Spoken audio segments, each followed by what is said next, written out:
Pies, guess what day it is? If you're up till all hours of the night frantically prepping a geeky costume for your kid, then you already know. It's World Book Day, of course, a celebration of the ancient art of reading, an excuse for parents to dress their children up as cute or cringeworthy characters.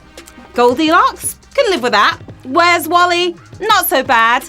The Gruffalo? Come on now, you're going to give that kid a complex. And please, don't be like that dad who sent his son to school with a hairdryer, talking about his page 89 of the Argus catalogue. You will never live that one down.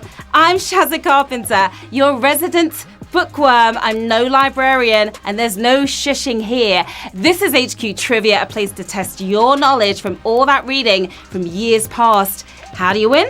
Glad you asked. All you have to do is answer 12 questions correctly. You have 10 seconds to tap each one right, get through the bunch, and you win or split the cash. Now today our classroom collection is $750, enough to build your own home library or just buy a Kindle to save space.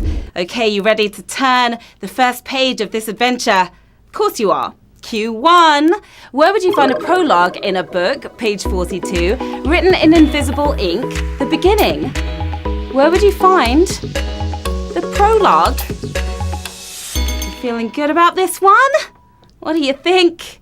Some books may only get going around page 42, but the prologue belongs right up front. You will find it at the beginning, of course. The beginning is your winning answer, 27,467 if you're starting off really well in this game. Now, we can trace the prologue back to ancient Greece, where it was used to introduce plays. But what prologued the prologue, I wonder? Q2, which country hosts the Edinburgh Festival? Scotland, Wakanda, Catalonia.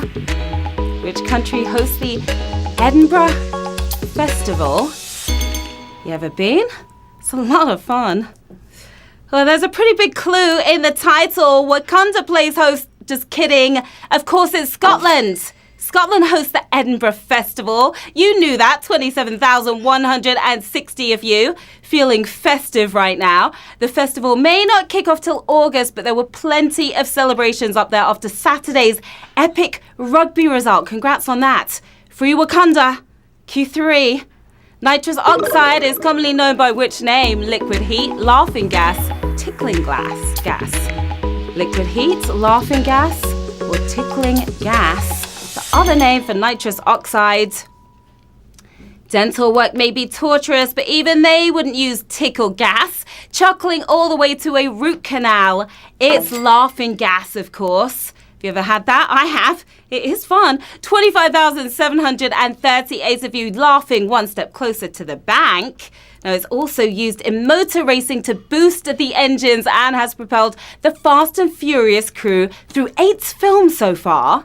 Now, I want to give a shout out to some UH cutie pies out there. We have Andy62, Mr. Brains, Will Robertson, Zany1234, Lydia from Squid Gaming, and a very happy birthday to John McGowan's sister. He didn't tell me what your name is, but have a great day anyway. Happy birthday. Q4, which phone brand came out with an updated take on their classic 1999 phone last year? Nokia, Sony, Motorola. A classic came out with an updated take on it. Nokia, Sony, or Motorola. Modern phones may be smart, but the 3310 was indestructible. Did they bring it back or just stop trying to destroy it? It's the Nokia, of course. 22,323 if you made the right call there. Now, they've also brought back the 8110, better known as the Matrix phone. Fingers crossed the battery still runs out in slow motion.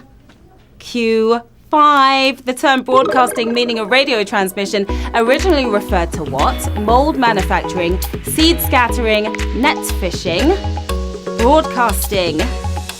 What did it originally refer to? Bursting onto the scene as a verb in 1921, it soon diversified as offering as a noun and an adjective. Seed scattering is what broadcasting used to mean. That was a tough one. Not net fishing, guys. 8,328 of you are still with us, sowing the seeds to a win. Now, radio waves have scattered wider than expected, even leaking into deep space. Poor Proxima Centauri is about to be hit by Rebecca Black's Friday. Oh no! Q6. The title of the novel, Fahrenheit 451, refers to the temperature of which of the following happening? Gold melting, ammunition igniting, paper burning. Fahrenheit 451. Set in a dystopian world where books are not allowed, is the page turner that's also a page burner. Paper burning is the answer we're looking for. Oh, that was a brutal one. That was savage. That was savage. 1,875 of you still on fire in the game, though. Now, experiments have shown the burning temperature of paper is wildly unpredictable. Fahrenheit 400 and something is still worth a read, though. All right, some lovelies calling out their hometowns in the chat. I see you, Wigan, Sheffield, Melbourne, Dublin, Dundee, and Wrexham as well. Hello. Good luck. Q7, which former heavyweight boxer's nickname is Dr. Steelhammer, Vladimir Klitschko, Evander Holyfield, Nikolai Valuev. Dr. Steelhammer, whose nickname is Dr. Steelhammer. Facing the Steelhammer is scary, but somehow the doctor part makes it even worse. The former Ukrainian champ himself is Vladimir Klitschko. That's who it is. We still have 1,131 heavyweights in the game. Now, Klitschko spent a record 4,383 days as a world champion, which is enough time to complete 4 different PhDs. Maybe he was a doctor after all.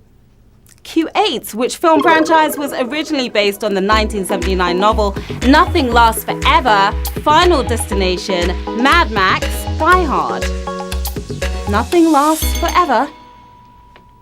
Which film franchise? All 3 of these franchises are trying to last forever, but only one of them was based on Roderick Thorpe's book. Yippee-ki-yay, Mr. Falcon! Is Die Hard.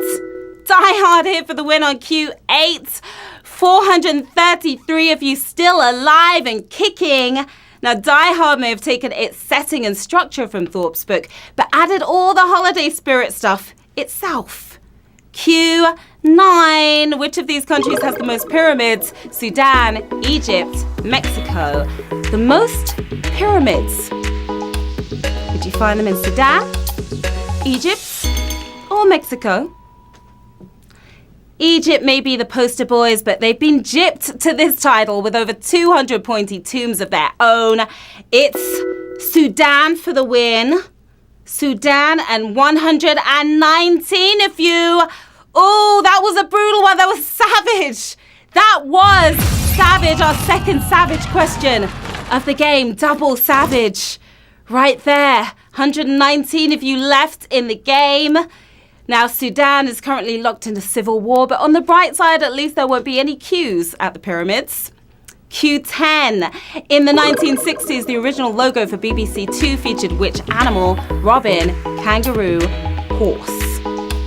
The original logo for BBC Two, Robin, kangaroo, or horse. Here's the BBC. So obviously they chose the most iconically British animal here, right? Wrong. The bouncing boxer. Kangaroo was the original logo. Just 36 players got that one correct and are leaping forward to round 11. Now, the logo wasn't very British, obviously, but the disastrous network launch certainly was. A power cut on the big day meant they had to abort the mission. It was a big mess. Q11, which of these is not an official rulebook for any edition of Dungeons & Dragons? Deities and Demigods, Fiend Folio, Creature Compendium. Not an official rulebook for D&D, Dungeons & Dragons. If you love homework, then Dungeons & Dragons is the board game for you. The one book here that you won't be expected to commit to memory. It's Creature Compendium. Creature Compendium and 8 players left in the game. You guys may have watched Stranger Things. That could have helped you right there. All right, well, playtime is over, guys, because we are moving on to the final chapter right now. It's Q12. It's the toughest question in the game. 750 big one's up for grabs right now. Who's going to take home the win? Q12. Which of these paintings was not inspired by a civil war? Three Flags, Guernica, Home Sweet Home. Which one was not inspired by a civil war? Not an easy question at all right here. Now, when you think of battle painters, Picasso is probably bottom of the list, but Guernica was his ode to the Spanish Civil War. There may be conflict behind Three Flags, but it's not civil. It's revolutionary. Three Flags for the win. And we have 2 winners, my lovelies.